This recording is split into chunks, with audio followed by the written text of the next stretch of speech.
Donc dans les années 2010, la course aux petites sportives premium est lancée avec donc Audi qui commence avec sa Audi RS3 et ensuite on voit arriver donc BMW avec sa 1M et donc Mercedes qui veut pouvoir concurrencer ce marché commence en 2013 et présente donc sa première A45, donc une petite citadine 4 roues motrices avec un 4 cylindres turbo. Mais aujourd'hui on va essayer donc la phase 2.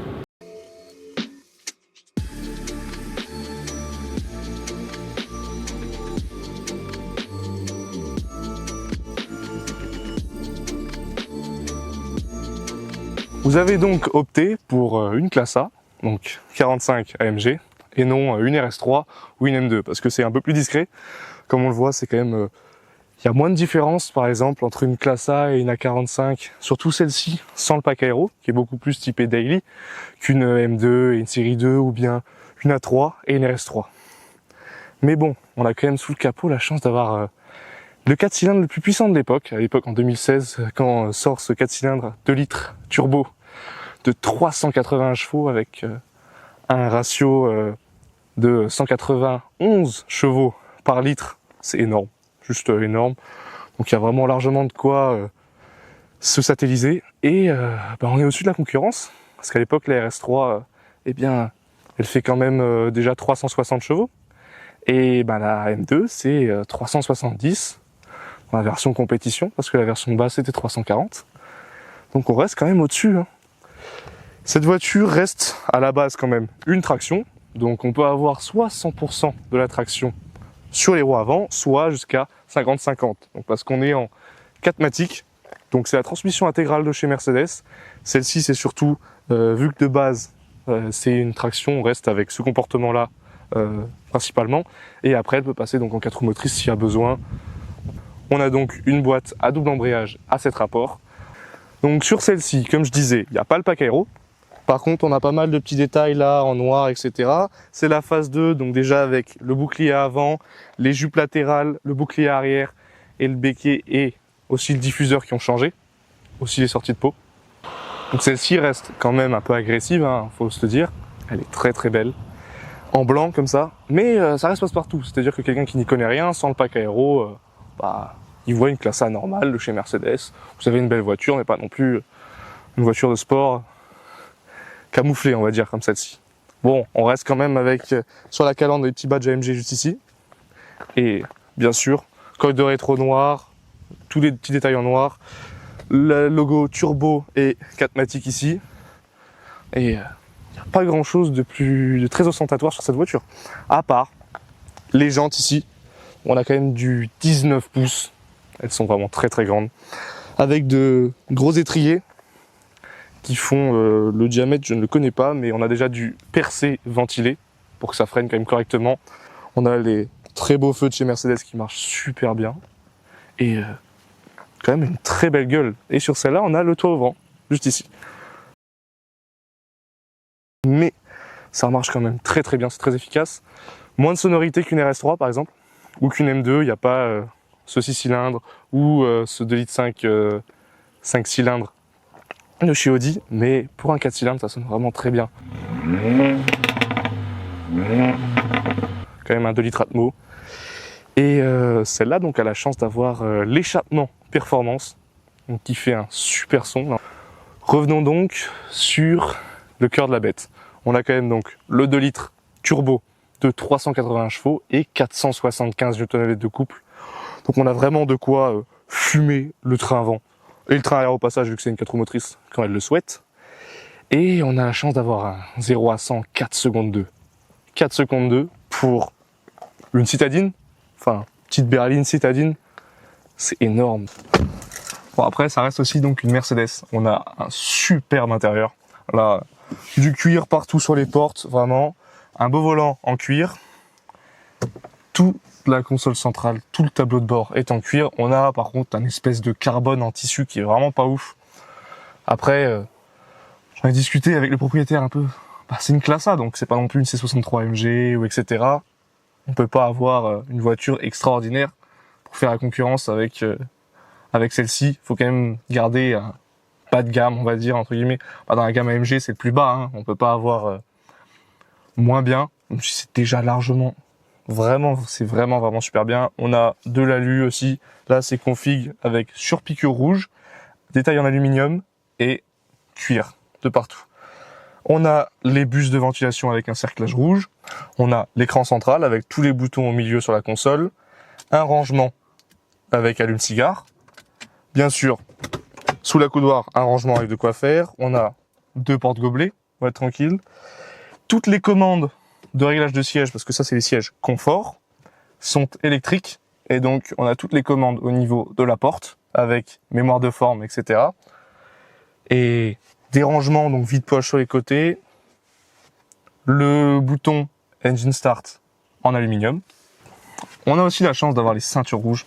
Celles-ci sont vraiment belles. Moi je trouve que c'est vraiment quelque chose dans une voiture d'avoir les ceintures d'une couleur de carrosserie, peut-être pas forcément, mais comme un détail. Genre, c'est-à-dire comme chez Porsche, on peut choisir aussi la couleur de nos ceintures. J'imagine que sur celle-là, c'était aussi donc optionnel.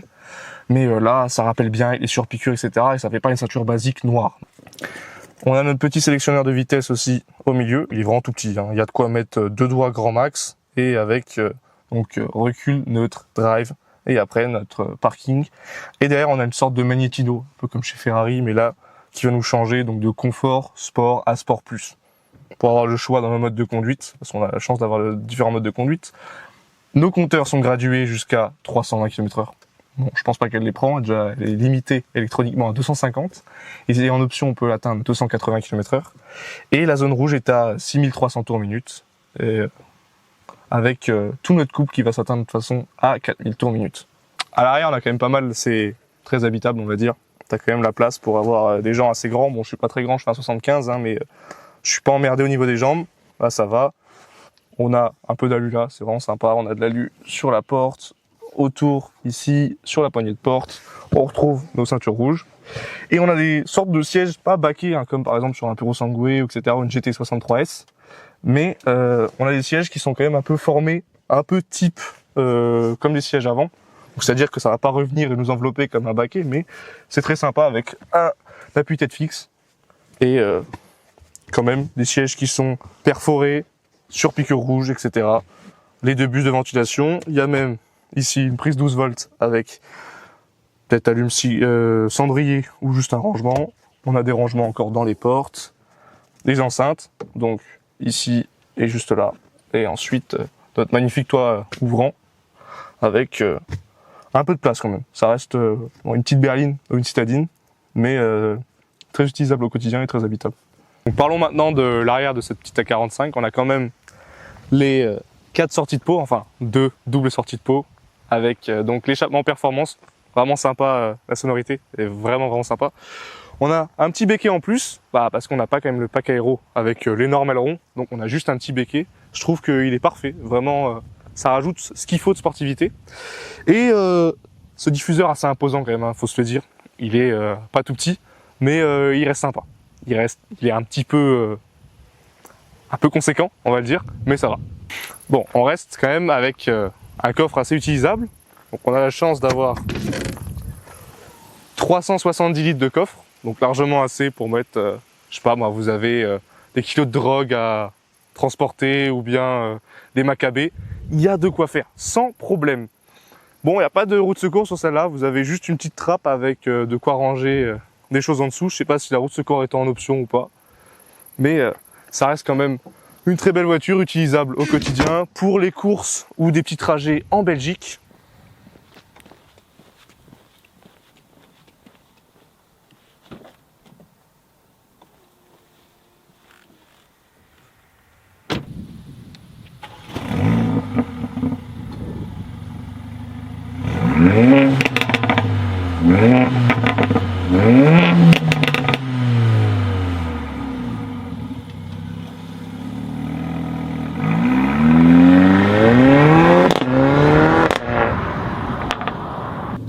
Bon, donc nous voilà au volant de cette magnifique A45 AMG de 2016. Donc on a l'avantage d'avoir la caméra de recul sur notre petit écran qui est juste là. On a aussi en dessous un combiné carrément, enfin un combiné, On a vraiment des boutons avec tous les numéros possibles. On peut écrire limite un message, bon, à ne pas faire au volant bien sûr. Mais voilà, avec en dessous aussi toutes les options. Donc là, on enlève par exemple le start and stop. On peut désactiver le SP. On va éviter de le faire quand même, c'est mieux. Siège chauffant, etc. On a aussi l'échappement sport qui peut être activé. Donc bon, là on est en confort, vachement bien. On se déplace sans trop problème, vraiment, on soupçonne même pas que c'est une A45 AMG. Le son est pas tant présent que ça. On est bien, ça vide la route, ça reste quand même assez rigide hein, comme suspension, on est sur une sportive. Faut pas se leurrer, hein, on va être obligé d'un moment de se dire ben c'est pas non plus super confortable, mais ça reste utilisable au quotidien. Ça va dépendre des goûts de chacun. Mais c'est quand même assez plaisant en ville, même si à la moindre petite bosse, ça va quand même... ça va se sentir. C'est un avantage pour une sportive, bien sûr, parce qu'on aime bien ressentir la route. Pour une conduite de tous les jours, on pourrait s'en passer. En option, on a donc les suspensions pilotées. Je pense que ça peut être vachement bien pour une conduite de tous les jours, donc on peut la mettre en confort et vraiment juste faire des trajets assez daily avec, sans trop de problèmes. Et en plus, après, quand on veut un peu attaquer, on la met en plus ferme. Et donc là, on peut se faire plaisir sans que ça soit trop soft. Seul désavantage qu'on peut y trouver, c'est-à-dire que le jour où ça va tomber en panne, je pense que ça va douiller un petit peu au niveau donc, de la réparation. Parce que bon, changer un truc complet comme ça, c'est pas donné en général. On va ouvrir, on va mettre l'échappement sport. La voiture reste très agréable à utiliser, on entend un peu le son. On va voir ce que ça fait. Alors, en sport, nickel.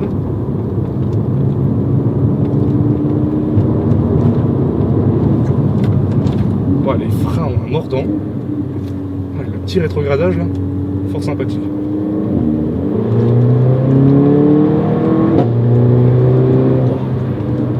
Et là, j'étais pas au fond de la pédale. Hein. Vraiment, c'est super sympa. Vraiment, vraiment sympa. Là, sur les petites routes. Là, là.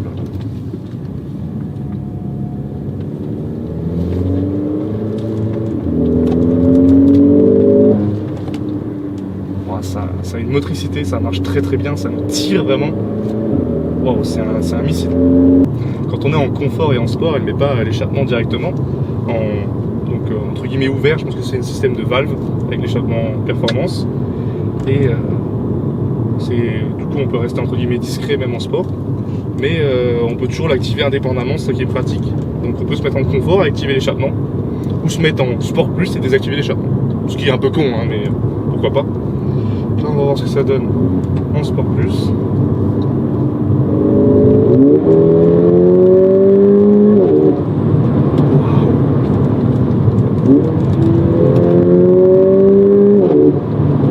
Ah oui, ça marche bien. Bon, on le sent qu'il y a du poids hein, quand même. Elle prend un peu de roulis la voiture. On va pas se le cacher, hein. Ça reste une voiture qui fait 1600 kg à peu près, entre 1550 et 1700, ça dépend des options, mais sur celle-là on a donc le toit ouvrant, ce qui je pense rajoute quand même un petit peu de poids, on va dire. Alors, donc on va repasser en sport plus.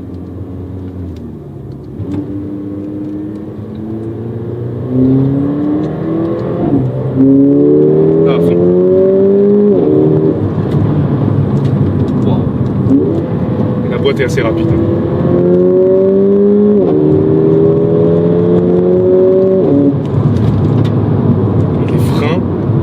Mordant, waouh, c'est impressionnant, ça freine vraiment super bien.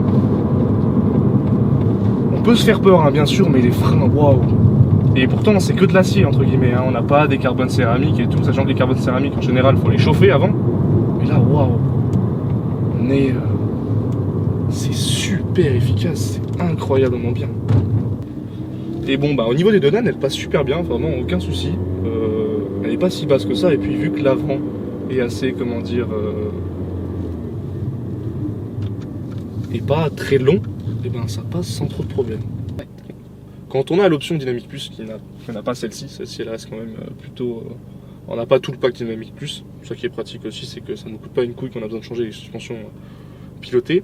Et ben on a donc en option le mode Race, en plus du Sport Plus après, qui est là vraiment fait pour aller taper des temps sur chrono, même si vous faites rarement des temps sur chrono en 1.45.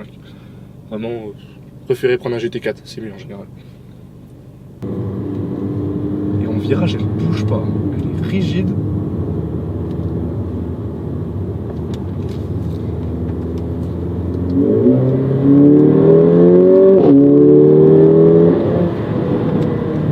Ah, les petits pop à l'échappement, waouh, et ça par contre, ça freine, mais vraiment bien.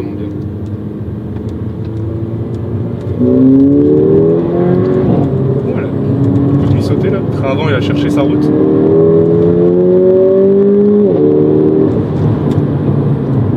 Et le mordant des freins, mais il est incroyable, vraiment ça freine très bien. Vraiment, là-dessus, c'est bien supérieur que BM, hein, faut le dire, mais le mordant et l'efficacité des freins est bien meilleure. C'est rassurant.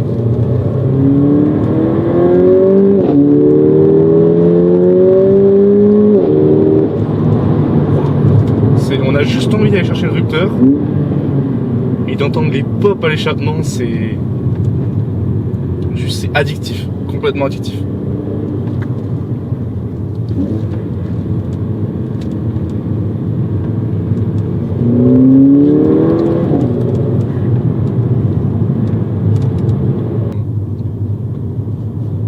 Pour s'amuser, vraiment, il y a de quoi faire. Hein.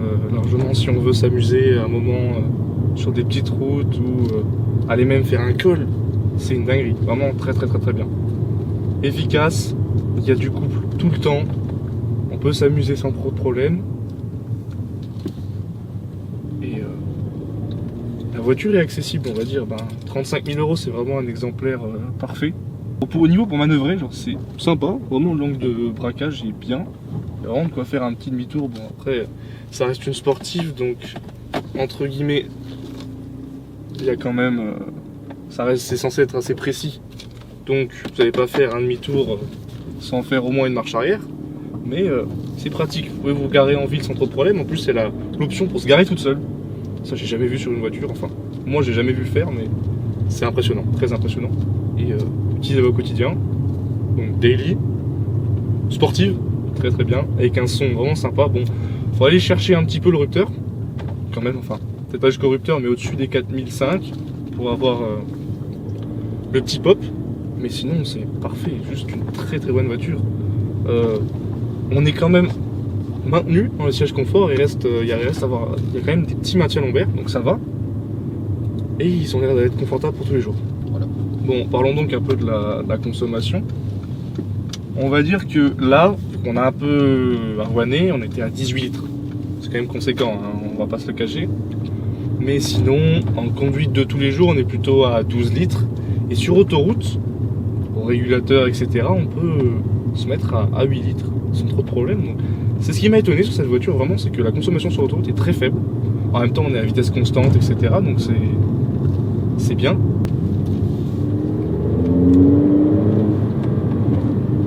Un petit retour à l'échappement, là.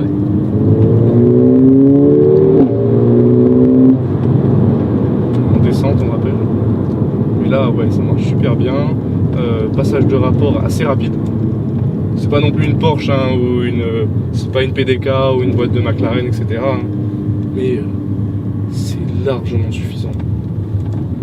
Et puis elle s'inscrit en virage, elle grippe.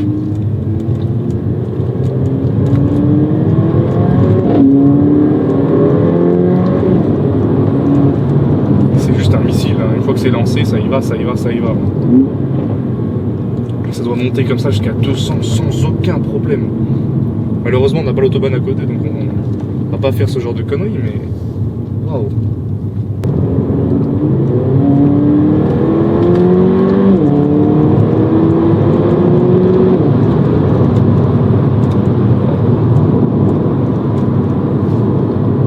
Sympa quand même.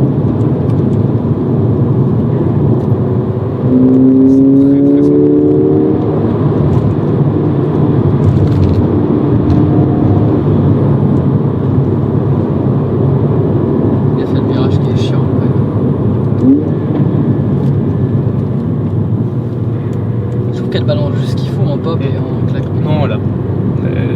Vraiment pas mal.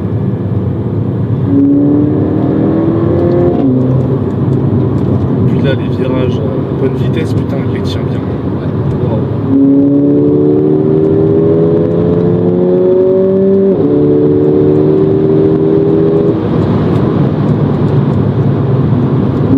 On a vraiment de quoi se faire retirer le permis.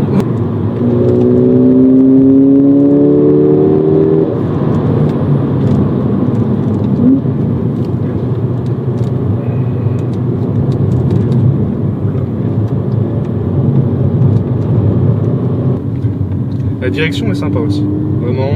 Là, elle est un petit peu plus dure en Sport Plus, on le sent. Mais c'est bien, elle est précise quand même, on sent un peu la route.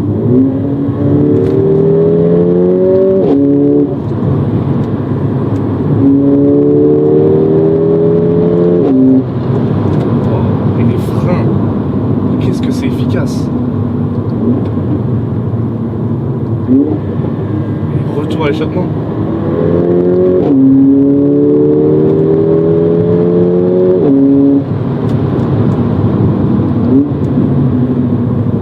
Ça marche. Donc là on est en mode Sport Plus et en mode manuel. Donc c'est un petit bouton M qui a juste derrière le bouton Drive. Oh, les freins.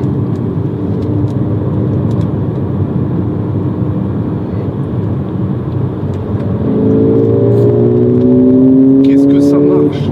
Et ça colle, hein. Ça tient le pavé quand même. Wow. Et les palettes sont très agréables au toucher, sincèrement, avec l'aluminium.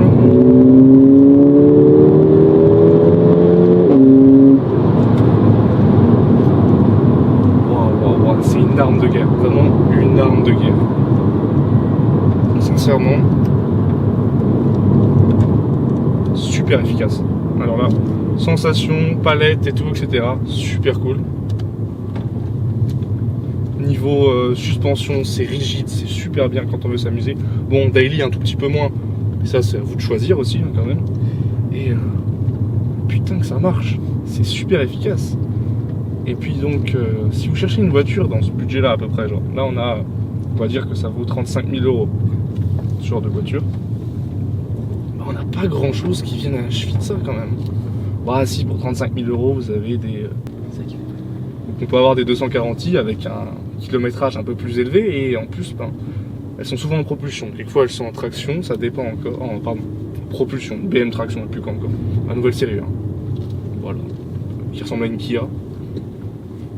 J'aime beaucoup BMW mais là c'est dégueulasse. Bon, revenons sur notre petite Mercedes quand même. Mais super étonné, moi qui n'ai pas du tout pro Mercedes. Alors là, vraiment pas. Et ben je suis étonné à quel point ça marche fort, correctement, et ça fait pas peur. Bon, celle-là ça reste une traction et 4 roues motrices. Mais putain, c'est vraiment bien.